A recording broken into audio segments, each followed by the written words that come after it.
Thermometer ka ba o thermostat ka?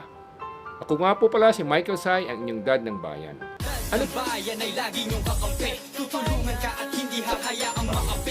ba ang thermometer at anong thermostat? Ang thermometer ay tagasukat ng temperatura. Ang thermostat naman ay siya nag-a-adjust sa temperatura. Ang mga thermometer, pag sinabi nating thermometer, napakamura ng thermometer sa mga drugstore. 100 pesos pataas, samantalang ang thermostat mas mahal.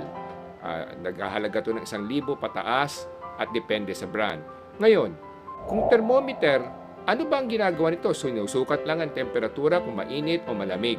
So, ang ibig sabihin, may mga taong thermometer na sila ay laging kritiko, laging nangungutya, laging pumupuna ng kahinaan ng kapwa, at laging nagrereklamo. Yan yung mga thermometer. Kaya medyo mababang halaga pag ikaw ay thermometer. Ang mga thermostat naman, kung alam nilang mainit, palalamigin nila, at kung alam nilang malamig, papainitin nila. Yan yung mga taong gumagawa ng paraan para malutas ang mga problema, ang mga hidwaan sa lipunan.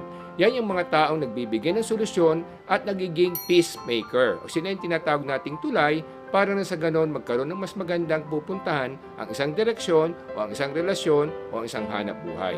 Kaya mga kababayan, ang pagiging thermometer o thermostat na sa inyong kamay, kung gusto nyo maging thermometer, mura ito at nabibili ito sa napakamababang halaga. Samantalang kung kayo magiging thermostat, aangat ang inyong katayuan sa buhay at lalong gaganda ang inyong kabuhayan. Yan naman po mga kababayan, ito po si Michael Sai, ang inyong dad ng bayan.